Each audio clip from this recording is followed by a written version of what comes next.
Chers amis, bienvenue dans notre émission Vitamine B, B comme Bible, patrimoine de l'humanité. Nous allons nous entretenir aujourd'hui avec notre invité Pierre Chance, qui a écrit une brochure sur le thème de la peur. Donc, question très importante qu'on refoule parfois, qu'on n'ose pas aborder, et qui est pourtant tellement présente dans nos vies. Comment comprendre un petit peu le thème de la peur? Pourquoi parler de la peur, en d'autres Par termes? exemple. C'est vrai, pourquoi en parler? Parce que nous y sommes tous confrontés. Nous y sommes tous confrontés, et dans mon ministère, de près de 30 ans, auprès de chrétiens persécutés, j'ai rencontré beaucoup de monde qui l'avaient côtoyé de très près. On pouvait voir que certains vivaient depuis des années et des années avec la peur et n'en étaient même plus conscients. Et que cette peur, Donc sous dépendance, ils étaient ils captifs. n'étaient pas dépendants, ils étaient captifs de la peur. Et cette peur conditionnait tout leur comportement. Il y a d'autres chrétiens qui, par exemple, n'osaient pas en parler parce qu'en tant que chrétiens, nous n'avons pas le droit d'avoir peur. C'est le sentiment que l'on peut avoir. Mais C'est une réalité. qui a eu peur? Qui a eu la peur la plus indicible? L'angoisse la plus profonde? C'est Jésus-Christ. À Gethsémani, le soir qui précédait la crucifixion, il était dans un désarroi total. Et Pierre Corneille, l'auteur français, a écrit dans une pièce « Dieu même a craint la mort, puisque Jésus était Dieu. » Et si le Fils de Dieu a eu peur, il est même dit dans l'évangile de Luc qu'il transpirait des larmes de sang, des gouttes de sang, tellement son angoisse était grande. Et un autre auteur français, Charles Péguy, dans un petit ouvrage qui s'appelle Gethsémani, dit que l'angoisse de Jésus à Gethsémani était pire que la souffrance qu'il a vécue sur la croix. C'est une supposition, mais je ne suis pas loin d'être d'accord avec lui.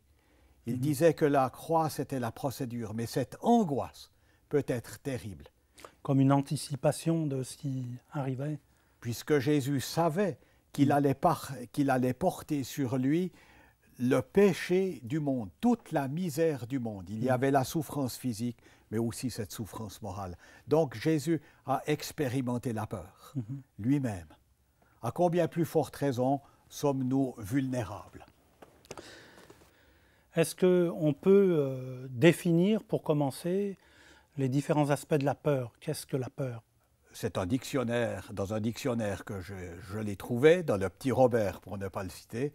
C'est la conscience d'un danger réel ou imaginé. Vous voyez, il y a un lien entre le réel et l'imaginaire.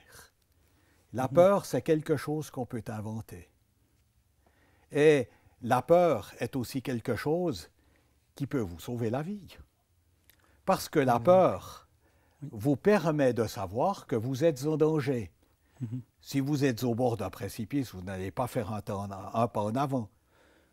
Comme un signal d'alarme. C'est un signal d'alarme qui peut vous sauver la vie. Mais il y a aussi l'angoisse. L'angoisse qui est une sorte d'anticipation de ce qui pourrait vous arriver, mais qui ne vous arrivera probablement pas.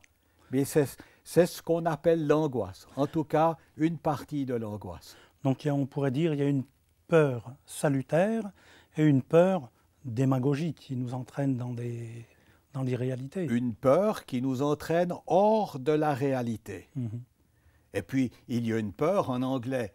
On dit la peur de Dieu. C'est en français qu'on dit la crainte de Dieu.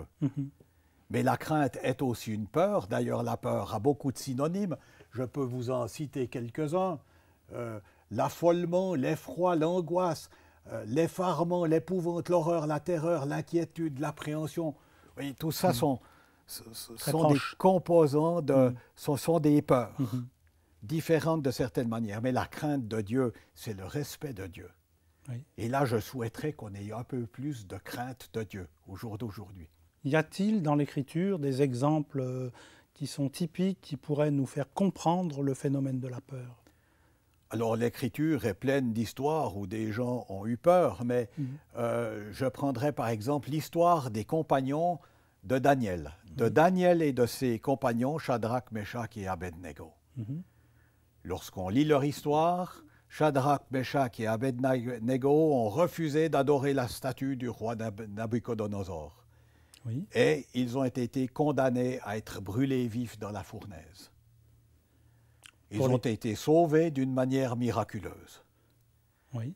Et puis Daniel, lui, il leur était interdit de prier une autre personne que le roi, alors que Daniel lui a continué de prier son Dieu 3 fois par jour. Et pour cela, il a été mis dans la fosse aux lions. Là aussi, il en a réchappé par une action miraculeuse de Dieu qui lui avait envoyé un ange.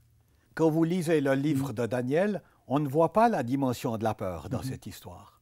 On a l'impression que ces 3 compagnons sont allés à la fournaise, la fleur au fusil en chantant, que Daniel est arrivé dans la fosse aux lions en souriant aussi. Je ne crois pas que ce soit comme ça que les choses se passent. Certainement qu'ils ont eu de l'appréhension. Déjà transgresser les ordres du roi, c'était un acte de confiance, un acte de courage. Mais ils ont dû y réfléchir. Est-ce que nous allons le faire ou pas? Et puis ensuite, être mis dans la fournaise ou dans la fosse aux lions, eh bien voilà, on n'y va pas sans appréhension, sans angoisse. Y aller de gaieté de cœur, ça aurait fait peu cas de leur vie. Ils auraient fait peu cas de leur vie, à mon avis. Ça aurait été presque l'équivalent de dire ils recherchaient le martyr. Or, s'il y a une chose que Dieu ne nous demande pas, c'est de rechercher le martyr. Le martyr ne le devient pas par lui-même, disait Thomas Becket, un des martyrs de l'Église d'Angleterre. Il a prêché sur ce thème-là 4 jours avant d'être assassiné. C'était à Noël, à la fin du XIIe siècle. Et le martyr ne recherche pas à le devenir, il ne recherche même pas l'honneur de devenir un martyr. Et ça, c'est très important. Mais si on lit l'histoire de Daniel d'une manière très attentive, au chapitre 4, il est bien mis que là, lorsque Daniel a dû interpréter le rêve du roi, il a été terrifié. Parce que ce qu'il devait dire au roi, c'est que voilà, tu seras destitué, tu perdras ton royaume, tu iras brouter l'herbe des champs comme les animaux. Allez dire ça à un puissant, ça vous en coûte la vie. Oui. Et Daniel le savait, mais il a révélé ce rêve au roi, qui ne l'a pas fait condamner, mais il était terrifié. Alors il a surmonté la peur. Ça, c'est un acte de foi. Est-ce qu'il y a d'autres exemples dans l'Écriture qui nous montrent un petit peu une autre Il y a le roi Saül, par exemple, qui a transigé. Il avait reçu par la bouche du prophète Samuel qu'il fallait passer, dévouer par interdit, c'est-à-dire détruire tout ce qui appartenait à une tribu et la tribu elle-même. Oui. Et il n'a pas exécuté complètement cet ordre. Ils ont gardé les meilleures têtes de bétail, ils ont gardé les choses qui étaient précieuses. Et le roi Saül n'a pas osé dire à ses troupes, vous n'osez pas le faire, l'ordre du Seigneur, c'est de tout dévouer par interdit. Et à ce moment-là, le prophète Samuel lui a dit, bien voilà, tu seras destitué. Et Saül lui a dit, mais c'est parce que j'ai eu peur de mon peuple que je ne l'ai pas fait, la compromission. Il y a d'autres histoires, j'ai des témoignages d'amis qui ont été confrontés à la peur. Oui. Un ami qui était un père spirituel, Gerhard Hamm, en Union soviétique, qui était un évangéliste, et qui avait été condamné à 50 camps de travail. Il avait été placé à Vorkuta dans le Grand Nord. C'était dans les années 40, pendant la Deuxième Guerre, sous Staline, un horrible dictateur. Oui. C'était des endroits où il y avait des mines de charbon. En hiver, il faisait jusqu'à moins 56 degrés. Et cet homme-là a fait ses 5 ans de camp de travail. Il a vu beaucoup de ses collègues prisonniers mourir, de faim, de froid. Lui-même a énormément souffert, mais il a survécu. Et puis ensuite, il a vécu encore 10 ans là-bas en relégation. Cela voulait dire qu'il n'osait pas quitter la région. En résidence surveillée, en quelque sorte. Il était en résidence surveillée, d'une certaine manière. Tous les 5 jours, il allait au commissariat faire tamponner son passe pour assurer la police qu'il était là. Mais il avait commencé à travailler dans une fabrique de ciment. Et il est devenu l'adjoint du directeur. Et ce qui est extraordinaire, un jour, ce directeur a reçu une visite de délégués du parti. Les camarades du parti, il fallait bien les recevoir. Et en Union soviétique et en Russie encore aujourd'hui, on boit beaucoup.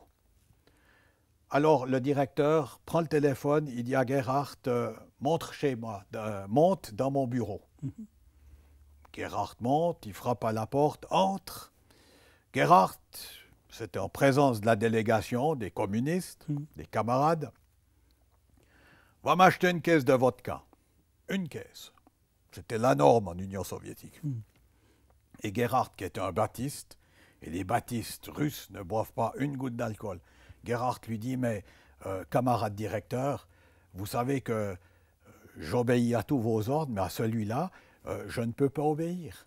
Je suis désolé, je ne peux pas vous acheter cet alcool. Sors! Et puis voilà, Gerhard est reparti. Il est rentré chez lui le soir. Avec sa femme, ils ont prié, ils ont pleuré toute la nuit.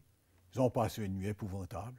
Gerhard a dit, mais je retournerai certainement au camp de travail pour 5 ans, ou bien 10 ans, c'était le tarif. Mais ils ont prié, et puis voilà, et pleuré, beaucoup pleuré. Et le lendemain, Gerhard est retourné à son travail, comme un prisonnier qui monte à l'échafaud, un condamné qui monte vers la guillotine.